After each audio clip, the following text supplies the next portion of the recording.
سوال: پہلی مرتبہ جب سور پھونکا جائے گا تو کیا ہوگا؟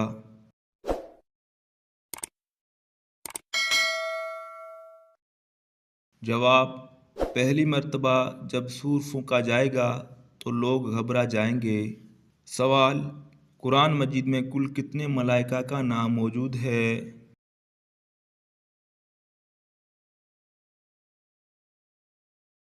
جواب: قرآن مجید میں کل 7 ملائکہ کا نام موجود ہے۔ سوال: گناہگار لوگ روز قیامت کس چیز میں ڈوبے ہوں گے؟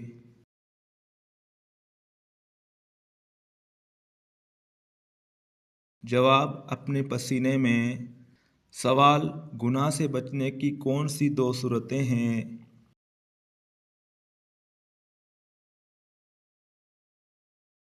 جواب: نمبر 1، دل میں اللہ تعالیٰ سے ملاقات کا شوق ہو۔ نمبر 2، یا اللہ تعالیٰ کے سامنے پیشی کا خوف ہو۔ سوال: حضور پاک صلی اللہ علیہ وسلم کی حیات میں کتنے ازواج مطہرات کا انتقال ہوا؟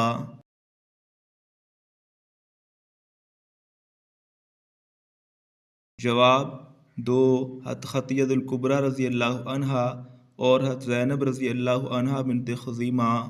سوال: دوزخ کے آتشی درخت کا نام کیا ہے؟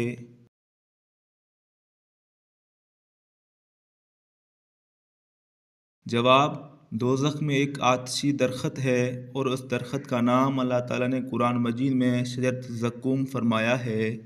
سوال: جو شخص مسلسل جمعہ نہ پڑھتا ہو اس کے لیے کیا حکم ہے؟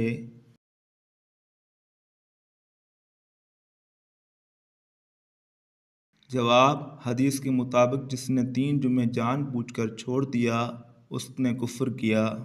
سوال: جنت میں کس نبی کی 3 عورتوں سے شادی ہوگی؟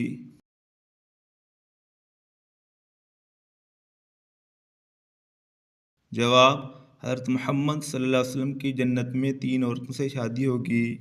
سوال: قیامت والے دن اللہ تعالیٰ کے عرش کو کتنے فرشتوں نے اٹھا رکھا ہوگا؟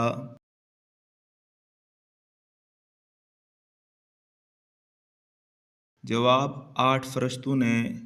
سوال: کس صحابی کو قرآن مجید پڑھتے ہوئے شہادت نصیب ہوئی؟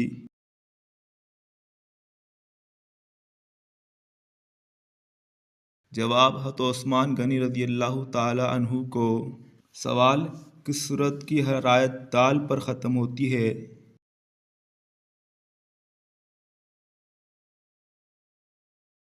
جواب: سورۃ اخلاص۔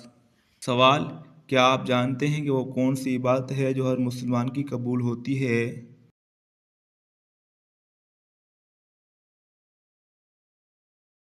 جواب: درود شریف پڑھنا۔ سوال: قرآن مجید کی چابی کسے کہا جاتا ہے؟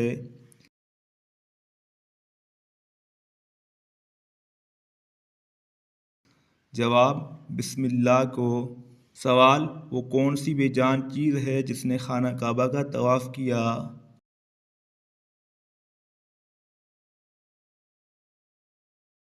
جواب: کشتی نوح نے خانہ کعبہ کا طواف کیا تھا۔ سوال: آپ صلی اللہ علیہ وسلم نے کون سی مسجد کو خود گرایا تھا؟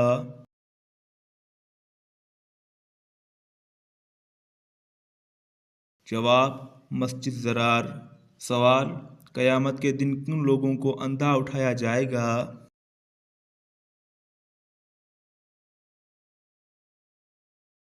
جواب: قرآن نہ پڑھنے والا۔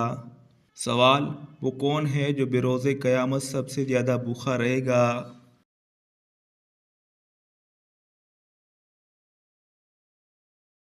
جواب: رسول اللہ صلی اللہ علیہ وسلم نے فرمایا کہ قیامت کے روز وہ زیادہ بھوکا رہے گا جو دنیا میں زیادہ کھانے والا ہے۔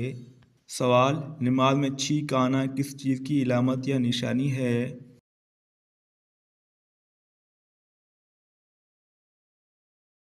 جواب: کچھ لوگوں کا ماننا ہے کہ نماز میں چھینک آ جانے سے نماز فاسد ہو جاتی ہے، جبکہ نماز میں چھینک آنے سے نماز فاسد نہیں ہوتی۔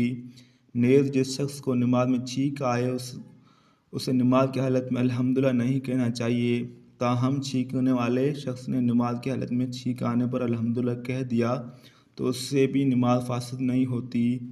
البتہ کسی کو چھینک آنے پر نماز کے دوران یرحمک اللہ کہنے کی اجازت نہیں۔